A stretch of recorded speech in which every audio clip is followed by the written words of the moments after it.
Hi, this is Job Agos once again, and welcome to my lectures in ethics. And we are now in our fourth, or rather fifth lecture. And this is a rather long topic. So I will be dividing my lecture into three parts. So I will first discuss the first part. So this is lecture 5, part 1. Okay. Uh, and The topic of this lecture is the classification of ethical theories. Okay, so the first part of this lecture would be the first I'm going to talk of the ethical theories in general, and then I will talk of the teleological theories, and then in the next lecture I will be talking about the ontological theories, and then in the last the other theories. All right, so let's discuss first an ethical theory or ethical theories in general. So when you say ethical theories or a theory, it is a set of principles that serve as guide or basis or standards in determining the morality of our actions or the morality of human conduct. Okay? So we use them or we rely on them in order for us to assess, to evaluate, okay, to analyze our moral judgments or assertions. So it's not just the moral judgments or assertion, but to to evaluate our actions. Okay, to evaluate our actions. So, for example, when you say killing is bad, why is killing bad? What would be the general principle that would apply to the act of killing somebody? So the general principle would be within a particular theory. Okay. So for example, I'm going to say that killing is bad because it life is sacred. Okay, life is sacred. So when you say life is sacred, that could be within a particular theory. Okay, and then you ask, why is life sacred? Well, life is sacred because it is given by God. Now, by saying it is given by God, again, you're assuming now a particular theory that respects, not just respect life, but recognizes God's existence. Okay? So, a theory that acknowledges the divine. But you can also say, well, because you have to respect life because life is part of nature without referencing God. So that's a particular theory that does not make any reference to a god. So it's a different theory altogether. So this is the an ethical theory. So it's a set of principles that serves as the basis for uh, evaluating our moral actions, right? So uh, these moral theories, they also provide the reasons why a particular action or behavior is good or bad, or acceptable or unacceptable. Because we cannot just say killing is bad. We should be able to give reason. So when we say killing is bad because it violates the life of an individual, so you are giving a reason. You cannot say, well, corruption is evil. Why is corruption evil? Oh, it's just evil without giving any reason at all. And that cannot be. We have to give reason for saying something is right or something is wrong, right? There must be a reason behind it. And the reason behind it is provided by a particular ethical theory. And mind you, there are many different ethical theories, right? There are many different ethical theories. So, meta-ethicists distinguish two main categories of all these ethical theories. These are the teleological theories and the ontological theories. Okay, so you can just imagine how many they are because they have to categorize them into two general categories. All right. So now this is the first part of the lecture. So we are now in part first part, lecture 5A. All right. So let's talk about the teleological theories. First, what do you mean by teleological? Teleological from the word telos, telos, T-E-L-O-S, telos. And what is telos? Telos means end or purpose or intention. Okay, so when you say teleological, it has something to do with the end, with the purpose, or the intention. So you can now see when you say teleological theories, they have one thing in common. They judge a particular action or behavior based on their end or purpose or intention. Sometimes you call this consequentialist theories or consequential theories. Why? Because the consequence of the action would be its end, its purpose, or intention. All right? So, teleological or consequentialist. Okay. So, this theory states that the ultimate criterion or standard of what is morally right or morally wrong or anything that is obligatory would be a non-moral value, meaning would be a value that is produced by a particular act or behavior or rule. Right? So, what would be the result of the action or of the rule? So, the result is the value that is produced. Okay? So, uh, the final determination or the final determinant of morality, a particular action or a particular, conduct, is the comparative amount or good or the comparative balance of good over evil that is produced. So when you say if it will produce a good result, then the action is good. If the action will produce a certain amount of evil, then it is evil. Now, what about if they can produce both good and evil result?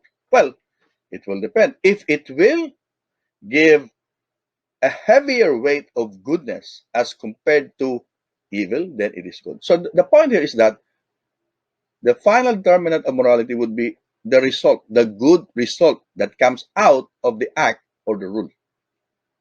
Particular good result. Of course, there could be many results. It could be the result on the part of the individual.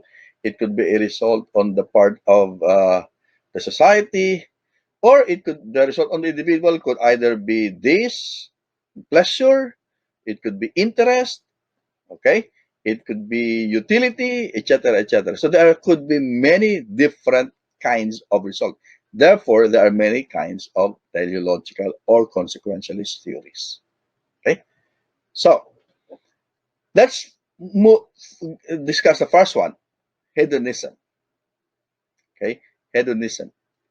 This is rather common. No, uh, for hedonism, a right action is an action that will result to physical pleasure. So the rightness of an action depends on the amount of physical pleasure that it can provide or the amount of physical pain that it can avoid. Right? So the criterion of morality for hedonism is physical pleasure. If an act will give in a physical or sensual pleasure, it's good. But if the result will be physical pain or displeasure, then that action is wrong. Okay? So, hedonism therefore equates good or rightness with physical or sensual pleasure. And it also equates evil with physical pain or physical discomfort or sensual discomfort. Okay? So that is hedonism. You know, remember if you are familiar with the saying, eat, drink, and be merry. for tomorrow you will die. That is a hedonist principle because hedonism only recognizes bodily pleasure, okay, sensual pleasure. Tomorrow you will die because hedonism does not subscribe to the idea or does not believe the idea that there will be life after death. Because what survives after death is the soul. So they don't believe in the spirit or the soul. They only believe in the body. So you have to satisfy your body for as long as you can because when you die, that's it. No more. Okay? So that's hedonism. Now, the second is Epicureanism. And some people equate hedonism and Epicureanism because the common between the two is that they both talk about pleasure. Pleasure. But the difference between the hedonist and the Epicurean is that while the hedonist talks about physical pleasure, the Epicurean talks about spiritual or mental pleasure. Okay, so pleasure is not always uh, physical or sensual. Pleasure could also be spiritual or mental. All right. So, right action is an action that will promote mental or physical pleasure and that which minimizes spiritual or mental pain. Okay? So, the ultimate good is mental serenity. Evil would be anxiety, mental anxiety. All right. So, mental serenity, peace of mind is not something that is physical. Okay? So, the Epicureans promote mental serenity, peace of mind, as opposed anxiety, despair, etc. So, Epicureanism equates good with spiritual or mental pleasure, and it equates evil with spiritual or mental anguish or mental pain or spiritual pain. Okay? Uh, by the way, I will be talking about Epicureanism more specifically in the succeeding lectures because this is one of the specific, when you check the outline of our course, this is one topic that we are going to really discuss more in details in the succeeding lectures. Okay, because there are a lot of good things we can learn from Epicureanism, especially in this time of pandemic. Believe me. So the next is egoism. Of course, you know the meaning of ego, it's the self. And egoism uh, talks about the interest of the self, right? The good of the self. So, for egoism, an action is right if it promotes self or personal interest, our personal interest. So, an act or rule of action is right if and only if it promotes, or at least promotes, a great balance of good over evil for a person in the long run. So the egoist is not just saying it's going to promote my interest now, but it will not promote my interest later on. That's not good. So I have to think of my personal interest, not now, not only now, but in the future. Because now it may not promote my self interest, but in the future it might. So I might just as well sacrifice a little bit now because I'm aiming the future, meaning you aim for the big prize. No, you can have some setbacks now, some, you know, it may not be to your advantage now, but later on it will be to your disadvantage. Now that's the thinking of the egoist. Okay, so everyone should always act in his own self-interest, regardless of the interest of others, unless the interest of others can also serve our interest. So for the egoist, we don't have natural duties to others, except if serving their interest will also serve ultimately our own interest. That's egoism. All right. Now, so an egoist may prefer unpleasant or painful experiences and temporary sacrifices if, in the long run, these unpleasant and painful experiences or sacrifices will advance their own personal interest. So you can, you can have some sacrifice, little sacrifice, because again, you are aiming the big prize. Okay. So an egoist may prefer virtues like honesty, generosity, for as long as these virtues are compatible with their long-term interests. Okay? So don't think that an egoist will not be honest, or that he will always be selfish, or that he will not, he does not like unpleasant. No, because he can also, he can also prefer this. He also practices honesty, generosity, etc., etc. But as an egoist, the ultimate goal is always what will serve my interest. All right. So I can be generous. I can help people. But the ultimate goal is not really to help people. The ultimate goal is so that in the future, I can also have, I can also expect some generosity from people. And egoism should not be confused with hedonism, because an egoist is not always a hedonist. Well, some hedonists may be, some egoists can be a hedonist, but it's not always the physical pleasure that the egoists prefer, because they can also prefer some goods like knowledge, like power, rational interest, and so on and so forth. Now, to some extent, we are all egoists because we have to love ourselves. Remember the song, "The Greatest Love of All." One a part of the lyrics of the song says, "Learning to love yourself is the greatest love of all." Isn't that an egoist song?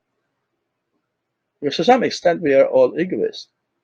We all love ourselves. We have to be an egoist.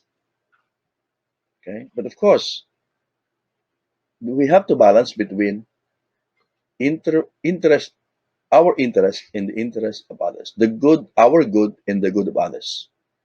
There has to be a balance between egoism and altruism. But of course, you always ask the question: are you being an altruist because of your egoist interest? No, of course, it's only the person who can answer that. Right. Now, the next is classic utilitarianism or utilitarianism. See, I say classic because there is another type of utilitarianism, the rule utilitarianism, because this is a very, this is rather a big theory, and this theory was first expounded by Jeremy Bentham and John Stuart Mill. By the way, I'm going to discuss this in the next set of lectures. No? So I'm just giving you a very general introduction here. So for the classic utilitarian, the rightness of an action depends on how useful or beneficial it is, because the word utilitarianism or utilitarian is derived from the term util. That's UTILE, util. Okay, util means usefulness or usefulness, util. Now you understand the meaning of inutil. In, that's the prefix, util, inutil. In Tagalog, inutil, meaning useless, walang silbi. Pag util ka, ibig sabihin, useful ka, may pakinabang. Pag inutil, walang pakinabang. Kung hindi ka nakaka tulong sa bahay, anong tawag sa'yo? Alam niyo na yon, no? So, when you talk of utilitarianism, that means usefulness or beneficial. As opposed to how inutil or useful or harmful an action is. So an action is right, according to Bentham and Mill, if it promotes the greatest amount of happiness for the greatest number of people. So it is useful because it promotes the greatest happiness for the greatest number of people. Okay? And of course, sometimes people are also utilitarian because when they decide on what are the things to do, whether this action is right or wrong, they will think, will that make more people happy? Okay, like for example, will lifting the ECQ, the lockdown in Manila or in the other provinces or all over the Philippines, will that promote the greatest happiness for the greatest number of people? So to some extent, the decisions of the government are somehow, uh, they fall within this utilitarian theory. No? So when we have to choose between alternatives, like for example, lifting or not lifting the ECQ, we have to choose the one with the best overall consequences for everyone concerned. Of course, along the way, there may be some sacrifices, and this is the problem with utilitarianism because if you are a utilitarian, sometimes you forget about the minority. You ignore you ignore the consequences of your action for the minority because you're only concerned about the greatest happiness for the greatest number. Okay? So, of course, the ultimate principle is the principle of utility, greatest happiness for the greatest number of people. So, here, utility is equated with benefit, advantage, pleasure, happiness, and goodness. So, the utilitarian takes this together. When we say utility, it could mean the advantage, the pleasure, the happiness, the goodness of of the greater number of people. So, the principle of greatest interest states that the ultimate end is an existence that is exempt from pain and rich in enjoyment, in happiness or goodness. And by happiness means the intended pleasure and the absence of pain. And by unhappiness, it means pain or deprivation of pleasure. So, as already mentioned, there are two kinds of utilitarianism. The act utilitarianism, it means that everyone should do the act that will bring about the greatest happiness for the greatest number of people who will be affected by the act. And the second is rule utilitarianism, which means that we should always follow the rules that will bring about the greatest good for the greatest number of people. So the difference is the act utilitarian, act is the emphasis on the act, the rule, the basis is the rule. No? So, of course, um, anyway, we are going to discuss this more in details because I'm just providing you with a general introduction to all these theories. So that will be part of the theories that we are going to discuss in the other lectures. Okay. So now let me just sum up for you with some analysis of utilitarian. So as already mentioned, it can, what about the minority? If you're talking of the greatest number. So the principle of utility may conflict with that of justice because, well, it could be just for the for the majority, but it could be unjust to the minority. So it tends to associate justice with efficiency rather than fair play. It determines what is just by calculating the total benefits, no, not by appeal to merit. Okay. And there is difficulty in formulating rules because the rules may should also allow certain exceptions. But how can we develop or formulate rules without exceptions? Okay, so these are just some of the questions about utilitarianism. Anyway, uh, so here is some analysis on rule utilitarianism. Some rules, even if they seemingly produce the greatest good for the greater number of people, may compromise the intrinsic value of certain individuals. Okay, because again, you're talking of the greater majority.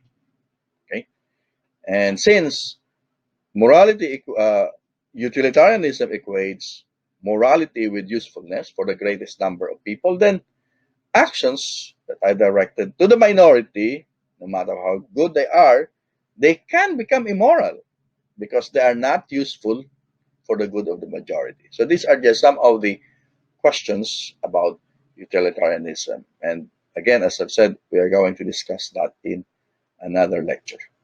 Okay? So the last one here is instrumentalism or pragmatism. So again, a word on the word pragmatism and instrumentalism. First, the word pragma came from is pragmatism came from a Greek term pragma, which means practice or action. Practice, action. So when you are a pragmatist, you're talking of the consequence of the act. Instrumentalism, because pragmatism was introduced by American philosophers like, I don't know if you're familiar with these philosophers, William James, John Dewey, and Sanders Peirce, Charles Sanders Peirce. So Peirce, in chronologically, meaning historically, the first originator of this theory is Peirce, and then he's followed by James, and then Dewey. Now, Dewey, according to pragmatism, an idea is good if it will be beneficial. Okay, it will produce good consequences. Okay, now they interpret idea like as instruments, okay, tools. No? So if I'm trying to figure out how to get out of this wood, if I'm lost in the wood and I'm trying to figure out how to get home, so I have this idea that if I follow this way, then I will make find my way home. So the idea will be good, will be true if it will really lead me home. Otherwise, if I get more lost in the wood, then that idea is not good. That idea is not true. So idea is interpreted like instruments, like tools that will help me find my way. Okay, that's why it's called instrumentalism. Now, of course, that's a very general explanation of pragmatism. So for pragmatism or instrumentalism, so these are connected theories. An action is right if it improves an existing situation or remedies some deficiency, right? So if it resolves a specific problem. So for example, again, I use the example of being lost in the woods. So that is a problem, right? I'm lost in the wood. I'm trying to find my way home. So an action will be right if it will solve specific problems. So when you say pragmatism, you have to be practical. No, pragmatism is always equated with practicality. What would be a practical solution to this problem? Okay, so that's different from utilitarianism because pragmatism is not talking about whether that will promote the greatest happiness for the greatest number of people. They are more concerned with solving specific problems. What would be the most practical, pragmatic solution to this problem? So, take for example, lockdown. What's the most practical solution to the pandemic or to the lock or to this pandemic? So, should we lock down the whole of Metro Manila for a certain period of time? Would it be practical, or we should ease the lockdown because our economy needs to be, you know, be revived? So, pragmatism. So the value of an action, whether good or bad, depends on the consequences. So if the consequence is good, it remedies a specific problem, then that action has a moral value. Otherwise, it is not. Okay. So um, that's the last. That's the last theory under the teleological theory. I hope we have a clear, made a clear discussion, and I hope you get something from this discussion. Now, just to expand more your reflection, I have these three questions for discussion or for reflection. Do you think we should judge our action based on their consequences, and why? So we always think, what will happen if I do this? What will happen? What will be the result? Number two, what do you think is the most appropriate teleological theory that we can apply to euthanasia? And you know euthanasia, mercy killing. You will encounter that in your in your career. So think about that. Number three, in considering who should get priority in medical care, what possible theological theory can we apply? No? So who should get a priority in medical care? Like for example, in this pandemic, you have several, many people now affected by the virus. Many are in the hospital, and we have very limited, our our health system could be, is reaching its limit, and so given this, who should have our medical priority? And when we do that, what particular medical theory we can apply here? Okay, so thank you very much again for listening, and see you in the next in the next lecture, part two of this fifth lecture. Thank you very much.